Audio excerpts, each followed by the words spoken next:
안녕하세요. 하베스트 대학교 기독교 윤리학 교수 이성상입니다. 하나님께서 이스라엘 백성들을 애굽에 구출하셨습니다. 그리고 그들에게 십계명을 주셨습니다. 오늘은 십계명 중 마지막 제10계명 내 이웃의 집을 탐내지 말라라는 계명을 설명해 드리겠습니다. 내 이웃의 집을 탐내지 말지니라.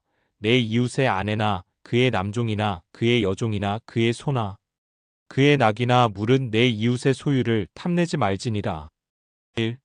탐심이란 무엇인가요? 십계명에 따르면 10번째 계명은 집, 배우자, 하인, 동물 및 기타 소유물을 포함하여 이웃의 소유물을 탐내지 말라고 구체적으로 경고합니다. 다른 사람의 소유물에 대한 욕망으로 묘사되는 탐심에 대해 말씀하시는 것입니다. 탐심은 단순히 어떤 것에 대한 욕망 이상이라는 것입니다. 이것은 불만, 시기, 그리고 궁극적으로 죄악된 행동으로 이어질 수 있는 태도입니다. 탐욕이 우리 마음에 뿌리를 내리도록 허용할 때 그것은 우상이 되어 하나님에 대한 우리의 헌신을 대체하고 우리의 우선순위를 왜곡시킬 수 있습니다. 물질적 소유물이나 다른 사람의 욕망에 대한 이러한 잘못된 초점은 우리가 탐내는 것을 추구하는 과정에서 거짓말, 도둑질, 심지어 다른 사람에게 해를 끼치는 것과 같은 다른 계명을 어기도록 이끌 수 있습니다. 탐심의 결과를 강조함으로써 성경은 개인이 마음을 지키고 자신이 가진 것으로 만족할 것을 권합니다. 물질적 소유보다 사랑, 친절, 관대함과 같은 영적 가치를 우선시하도록 일깨워줍니다. 자신을 위해 재물과 재산을 모으려 애쓰는 것보다 하나님의 가르침에 따라 의롭고 유덕한 삶을 추구하는 데 중점을 둡니다. 2. 탐심의 확장에 대하여 살펴보겠습니다. 다윗과 밧세바의 이야기는 탐욕에서 비롯될 수 있는 죄의 진행을 보여줍니다. 밧세바에 대한 다윗의 탐욕은 그를 그녀와 간음하게 하여 7번째 계명을 어겼습니다. 밧세바가 임신했을 때 다윗은 그녀의 남편 우리아가 그녀와 동침하고 아이에 대한 책임을 지기를 바라며 전쟁터에서 다시 데려와 자신의 죄를 숨기려고 했습니다. 그러나 충성스런 장군 우리아가 다윗 왕의 계획에 협조하지 않자 다윗은 결국 제6계명을 어기고 우리아를 살인을 했습니다. 억제되지 않은 탐욕이 어떻게 일련의 죄악적인 행동으로 이어져 개인뿐만 아니라 관련된 다른 사람들에게도 심각한 결과를 초래할 수 있는지를 보여주는 강력한 예입니다.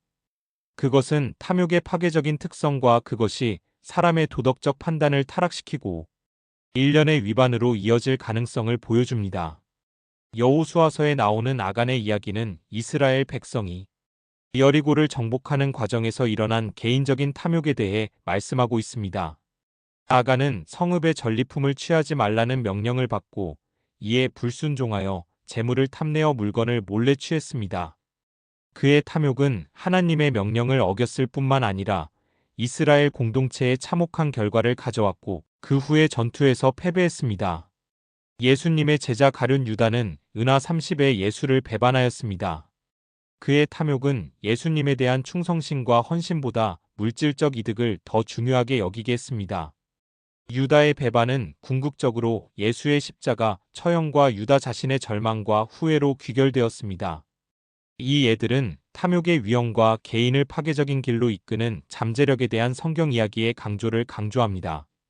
그들은 마음을 지키고 영적 가치를 우선시하고 탐욕과 물질적 욕망의 함정을 피하도록 촉구하는 교훈적인 이야기 역할을 합니다. 이처럼 10번째 계명이 금하는 탐욕은 이웃에 대한 모든 행악의 근원이 되는 것을 알 수 있습니다. 하나님께서 제10계명을 다른 모든 계명의 제일 마지막에 두신 것은 우리를 사랑하는 하나님의 거룩한 지혜입니다. 10번째 계명을 다른 계명의 끝에 배치한 것은 이전 계명을 범하는 것을 방지합니다. 마음의 내적 욕망과 동기를 해결함으로써 탐욕스러운 생각에서 다른 계명을 범하는 외적 행동으로 발전하는 것을 방지하는 보호장치 역할을 합니다. 3. 자족하는 마음을 가져야 합니다. 마음 깊은 곳에서 하나님 앞에 순결하고 충실하게 서기 위해 우리가 따를 수 있는 몇 가지 중요한 원리가 있습니다. 무엇보다도 예수 그리스도 안에 있는 영원한 생명을 바라보면서 항상 참된 만족을 누릴 수 있어야 합니다. 물은 내 이웃의 소유를 탐내지 말지니라라는 계명은 자족하는 마음을 가지라는 요구입니다. 모든 탐심은 불만에서 시작합니다. 하나님께서 허락하신 자기의 몫에 만족하지 못할 때 우리는 그 순간 수많은 다른 죄의 유혹에 직면하게 됩니다. 상대적 빈곤이라는 불만이 마음에 들어와도 하나님의 자녀는 하나님께서 우리에게 주신 것들에 대하여 진심으로 감사하며 만족할 수 있어야 합니다. 그리고 우리를 향하신 하나님 아버지의 사랑과 능력을 전적으로 신뢰하면서 사도 바울처럼 어떠한 형편에든지 내가 자족하기를 배웠노라라고 간증하며 살아갈 수 있어야 합니다. 성취와 만족의 궁극적인 원천은 예수 그리스도와의 관계에서 옵니다. 예수님을 신뢰하고 영생에 초점을 맞춤으로써 물질적 소유나 세상적인 욕망에서 자유할 수가 있습니다. 그리스도인은 감사하는 태도를 기르고 하나님께서 주신 것에 만족하는 법을 배우는 것이 필수적입니다. 자신을 다른 사람과 비교하기보다 하나님의 선하심에 초점을 맞추면서 삶의 축복을 인식하고 감사해야 합니다. 불만이 마음에 뿌리를 내리도록 허용해서는 안 됩니다. 탐심은 수많은 다른 유혹과 죄로 이어집니다. 경계를 늦추지 말고 하나님의 공급이 나에게 충분하다는 것을 신뢰하면서 이미 주신 것에 만족하기로 작정해야 합니다. 하나님의 말씀을 통해 마음을 새롭게 하고 나의 소망을 하나님의 뜻과 일치시키기 위해 힘써야 합니다. 성경은 만족하고 신실한 삶을 사는 방법에 대한 지혜와 지침을 제공하므로 이 성경 구절들을 묵상해야 합니다. 성령의 인도하심과 능력을 의지하여 탐욕을 이기고 하나님의 계명대로 살아야 합니다. 하나님 앞에서 순수하고 신실한 삶을 사는 것은 평생의 여정입니다. 매일의 헌신과 기도, 하나님의 은혜에 대한 의존이 필요합니다. 꾸준한 헌신과 하나님과 깊은 관계를 갈구함으로써 진정한 만족을 경험하고 하나님의 뜻대로 살 수 있습니다. 이 마지막 계명 앞에서 그리스도인 자신의 형편만을 바라볼 때는 항상 절망할 수밖에 없습니다. 하지만 그리스도인은 이 계명의 완성자이신 예수 그리스도를 바라보아야 합니다. 매일 주님만 의지하고 살아간다면 우리도 이 계명을 온전히 지켜갈 수 있을 것입니다. 많은 시간을 함께 보내며 직위와 급여와 권력이 주요 요소가 되는 직장에서 탐심이 발생합니다. 그리스도인이 직장에서 성과, 진급 또는 보상을 원하는 데는 정당한 이유가 많을 것입니다. 다른 사람의 성취를 인정하고 협력하는 마음을 가짐으로 탐욕을 예방하고 직장에서의 화합을 촉진합니다. 누군가가 직장에서 성공을 달성하거나 목표를 달성했을 때 그들의 노력을 인정하고 공로를 인정해야 합니다. 이 인정은 회사의 문화에 따라 공개적으로 또는 비공개로 수행될 수 있습니다. 다른 사람의 성취를 진심으로 감사함으로써 지원과 격려의 분위기를 조성할 수 있습니다. 다른 사람의 성취를 탐내는 대신 그들의 성공을 진정으로 기뻐하기 위해 의식적으로 노력하는 품성을 보이십시오. 이러한 사고와 행동의 변화는 부정적인 감정을 무너뜨리고 동료 간의 일체감과 동지애를 조성하는 데 도움이 됩니다. 그들의 승리를 축하하고 성취의 기쁨을 나누는 성숙함을 보이십시오. 협력과 성공의 공유를 중시하는 직장 문화를 만들기 위해 노력합니다. 성공을 한 사람의 이득이 다른 사람의 손실인 제로섬 게임으로 보기보다는 모두가 함께 성공할 수 있다는 생각을 홍보하십시오. 협력, 팀워크 및 상호 지원을 장려하십시오. 개인이 공통의 목표를 향해 함께 일할 때 조직에 도움이 될 뿐만 아니라 탐욕이 생기는 경향도 줄어듭니다. 개인의 성과에서 집단적 성과로 초점을 이동합니다. 직장에서의 성공은 종종 팀의 결합된 노력의 결과임을 인식하십시오. 목표가 달성되거나 이정표가 달성되면 개인을 선별하기보다는 전체 팀의 기여를 인정하십시오. 성공의 집단적 특성을 강조함으로써 협력의 중요성을 강화하고 시기심이나 탐욕이 번성할 가능성을 줄입니다. 다른 사람의 직업적 성장을 멘토링하고 지원할 수 있는 기회를 만듭니다. 지식, 기술 및 경험을 동료와 공유하고 그들로부터 배우는 데 열려 있습니다.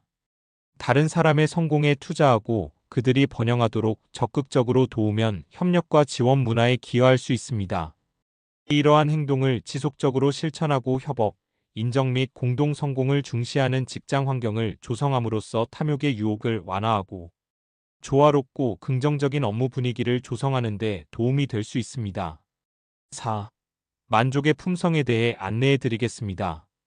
10계명 중 10째 계명은 내 이웃의 소유를 탐내지 말라라고 하셨습니다. 이 계명은 만족, 감사, 시기심이나 탐욕을 피하는 것의 중요성을 강조합니다. 다음은 개인이 이 계명을 지키기 위해 고려할 수 있는 몇 가지 실용적인 원칙입니다. 1. 감사함. 당신이 가진 것에 대해 감사하는 마음가짐을 기르십시오. 당신의 삶에 이미 존재하는 축복, 자원, 기회를 감사하고 만족하는 데 집중하십시오. 2. 비교. 자신을 다른 사람과 끊임없이 비교하려는 충동을 억제하십시오. 사람마다 고유한 여정과 상황이 있음을 인식하십시오. 자신의 길을 받아들이고 자신이 누구이며 축복받은 것에 만족하십시오.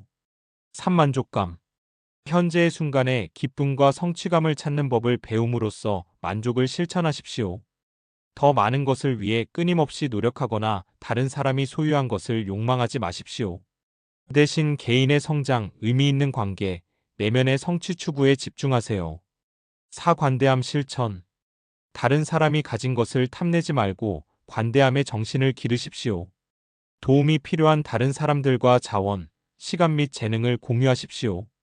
다른 사람에게 줌으로써 당신은 당신의 초점을 당신이 부족한 것에서 당신이 기여할 수 있는 것으로 옮깁니다. 5. 자기인식 개발. 자신의 욕망과 동기를 반영합니다. 물질적 소유물이나 지위에 대한 건강하지 못한 애착에 주의하십시오. 종종 물질적 소유 너머에 있는 삶의 행복과 성취감의 진정한 근원을 생각해 보십시오. 6. 물질적 영향. 광고, 소셜미디어 또는 소비주의와 탐욕의 문화를 조장하는 기타 영향에 대한 노출을 제한하십시오. 물질적 축적보다 만족, 단순함, 의미 있는 경험을 우선시하는 긍정적인 영향으로 자신을 둘러싸십시오. 7. 개인적인 성장. 개인의 성장, 자기 개선, 재능과 기술 개발에 에너지를 집중하십시오. 다른 사람이 성취한 것에 전적으로 이끌리기보다는 자신에게 의미 있는 목표를 설정하십시오. 8. 다른 사람에게 봉사. 봉사할 기회를 찾고 다른 사람의 삶에 긍정적인 영향을 미치십시오. 다른 사람의 안녕과 행복에 초점을 맞추면 더 큰 성취감과 목적을 찾을 수 있습니다. 9. 마음 챙김 연습. 현재에 머물고 현재 순간을 감사하는 데 도움이 되는 마음 챙김 연습에 참여하세요. 이것은 다른 사람이 소유한 것에 대한 결핍이나 갈망을 줄이는 데 도움이 될 수 있습니다. 10. 영적 성취 추구. 영적 삶을 키우고 물질적 소유보다 더 큰 것과 더 깊은 연결을 추구하십시오. 목적 의식을 키우고 영적 가치, 신앙 및 내적 성장에서 성취감을 찾으십시오. 10번째 계명은 개인이 다른 사람이 가진 것을 탐내지 말고 자신의 삶에서 만족과 감사와 성취감을 찾도록 격려한다는 점을 기억하십시오. 이러한 실용적인 원칙을 받아들임으로써 개인은 만족하는 마음가짐을 기르고 보다 의미 있고 만족스러운 삶을 살 수 있습니다. 하나님께서 사랑하는 마음으로 주신 10계명을 잘 지켜서 하나님의 사랑에 응답하는 여러분들이 되시기를 바랍니다. 하베스트 대학교 기독교 윤리학 교수 이성상